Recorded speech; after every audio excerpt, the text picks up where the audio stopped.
चाहता हूं कि बहुत ही आदर और सम्मान के साथ, बहुत ही इज्जत और एहतराम के साथ हम सब की सरपरस्त जिन्होंने अपनी सादगी भरी शख्सियत से और अपनी बेहतरीन कारकर्दगी से पूरे विदर्भ को ही नहीं, पूरे महाराष्ट्र को बल्कि पूरे देश को आश्चर्यचकित कर दिया है। जोरदार तालियों से स्वागत कीजिए आदरणीय एडवोकेट सुलेखा ताई कुम्भारे जी माइक पर आ रही हैं। तालियां जोरदार होनी चाहिए, बहुत कमजोर तालियां, जरा बढ़ाइए तालियां। इनके सामने खड़े रह के नहीं बोल सकते, इनके बाजू नहीं आप ऐसे आए वहां में। सबको अस्सलाम वालेकुम, जय भीम, नमो बुद्धाय। मैं बहुत खुश हूँ आज कि पहली बार ऐसे हुआ है कि हमने जो विश्व विख्यात ड्रैगन पैलेस टेम्पल बनाया है, इस टेम्पल का 26वां हम लोग यहाँ पर फेस्टिवल मना रहे हैं। और पहली बार हमको ऐसा लगा कि हमने कौमी एकता मुशायरा का यहाँ आयोजन करना चाहिए, क्योंकि देश में आज ज़रूरत है सब लोगों को। बाबा साहब आम्बेडकर ने जो संविधान दिया उसमें सबको समानता का अधिकार दिया। इस देश में न जाने कितने जाति धर्म के लोग रहते हैं, मगर बाबा साहब ने उनको जो अधिकार दिया उसमें हर इंसान को वोट देने का अधिकार दिया है। वो गरीब हो, अमीर हो, मुसलमान हो, सिख हो, बौद्ध हो, हिंदू हो। तो ये आपको मैं बताना चाहती हूँ कि ड्रैगन पैलेस टेम्पल का जो निर्माण हुआ है, मैडम नोरिको ओगावा जो जापान की है, उनके डोनेशन से हमने ये बहुत खूबसूरत ऐसा ड्रैगन पैलेस यहाँ पर बनाया है। और उसको 26वां जो सालगिरह हम मना रहे हैं, तो आज यहाँ पर आने के बाद कौमी एकता का ये जो प्लेटफॉर्म हमने बनाया, मैं आपको वादा करना चाहती हूँ कि जब भी ड्रैगन पैलेस का स्थापना दिन होगा या वर्षगांठ होगा या सालगिरह होगा, उस वक्त कार्यक्रम में कौमी एकता मुशायरा रखा जाएगा।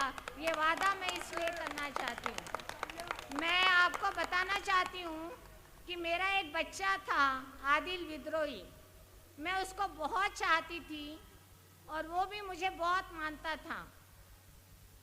और सर आपको मैं बताना चाहती हूँ कि वो इतना मुशायरा का आयोजन करता था, पूरे कामठी शहर के लोगों को साल में एक बार इस तरीके से मुशायरा कराता था कि पूरा साल भर हमको याद रहता था कि इतना लोगों को वो लाता था। बहुत गरीब था मगर बहुत मन से, बहुत दिल से अमीर था। और वो मैं बहुत उसके इंतकाल के बाद मुझे बहुत दुख हुआ। और मुझे आज उसका इंतकाल का दिन है, यानी आज उसका डेथ एनिवर्सरी है, और इसलिए 6 तारीख को उसका इंतकाल हुआ था। और इसलिए मैं आपको यहाँ पर बुला के ये मुशायरा मैंने उसकी याद में यहाँ पर रखने की कोशिश की हूँ। कामठी शहर के लोगों को ये उन आदिल विद्रोह की याद में ये तो मैंने आपको समर्पित किया है, जिसको आपने नवाजा है। मैं आपके लिए बहुत बहुत शुक्रिया अदा करती हूँ और यही चाहती हूँ कि आगे भी खुदा मुझे इतनी शक्ति दे कि मैं इस तरीके का आयोजन करके आप लोगों को हमेशा इस तरीके से माहौल का आपको मैं दे सकूं। मैं अभी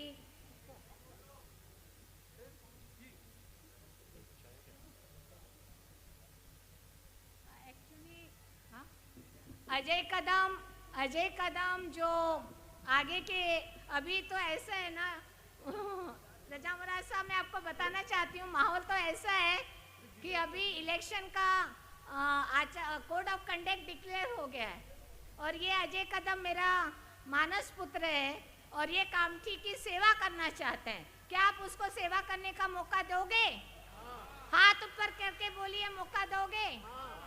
बिल्कुल सही, क्योंकि जैसे पूरी दुनिया में, पूरे भारत में ड्रैगन पैलेस के नाम से कामठी की पहचान है, तो क्या आप नहीं चाहोगे कि ड्रैगन पैलेस जिस शहर से पूरी दुनिया पहचानी जाती है, उस ड्रैगन पैलेस शहर को हम स्मार्ट सिटी, मेट्रो सिटी बनाना चाहते हैं। यहाँ बेरोजगारों को रोजगार देना चाहते हैं, यहाँ महिलाओं को काम देना चाहते हैं। ये कामठी को सुंदर, स्वच्छ और भ्रष्टाचार से मुक्त करना चाहते हैं। ये सपना लेके अजय कदम आगे आ रहे हैं आपका आशीर्वाद लेने के लिए। मैं आपसे विनती करती हूँ, आपको दरखास्त करती हूँ कि इसके पहले हमने चाहे जो किया होगा, मगर हम जात, धर्म और सभी को बाजू में रख के अजय कदम को इस बार जरूर मौका देंगे और कामठी शहर की सेवा करने का मौका देंगे।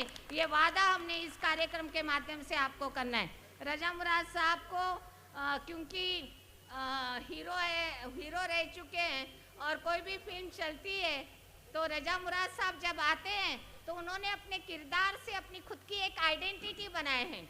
मैं देखती हूँ कि पॉलिटिशियन लोग कुछ साल अगर कुछ पॉलिटिकल पोस्ट पर रहते हैं तो लोग उनको बहुत सर पर उठाते हैं। उसी तरीके से एक आध कलाकार जो रहता है, जब वो सिनेमा में आते, पिक्चर में आता है तो उसका बहुत लोग प्यार करते, बहुत मोहब्बत करते हैं और उसको सर पर बिठाते हैं। मगर रजा मुराद ऐसे कलाकार हैं कि चाहे वो फिल्म में आए ना आए, हमारे लिए वो सर पर बैठे हैं। इतनी उनकी किरदार जो है हमारे दिल में बैठी है। और आज आपने कामठी में आके हमें जो आपकी उपस्थिति में एक चार चांद लगा दिया है। यहाँ पर शिंदे साहब है, कल्चरल डिपार्टमेंट के बहुत बड़े ऑफिसर है, पूरे महाराष्ट्र की जिम्मेदारी उनके ऊपर है।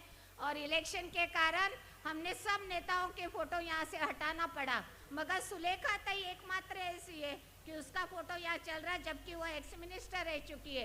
किसी महाराष्ट्र की हिम्मत नहीं हुई हमारी फोटो हटाने की। ये भी हमारी ताकत है। और इसलिए मैं यहाँ पर इतना ही कहना चाहती हूँ कि रजा मुराद साहब, आप थोड़ा सा अपने आपकी आवाज़ सुनने के लिए हम तरस रहे, आप अपनी आवाज़ से हमें नवाजिए, ऐसा मैं आपसे बता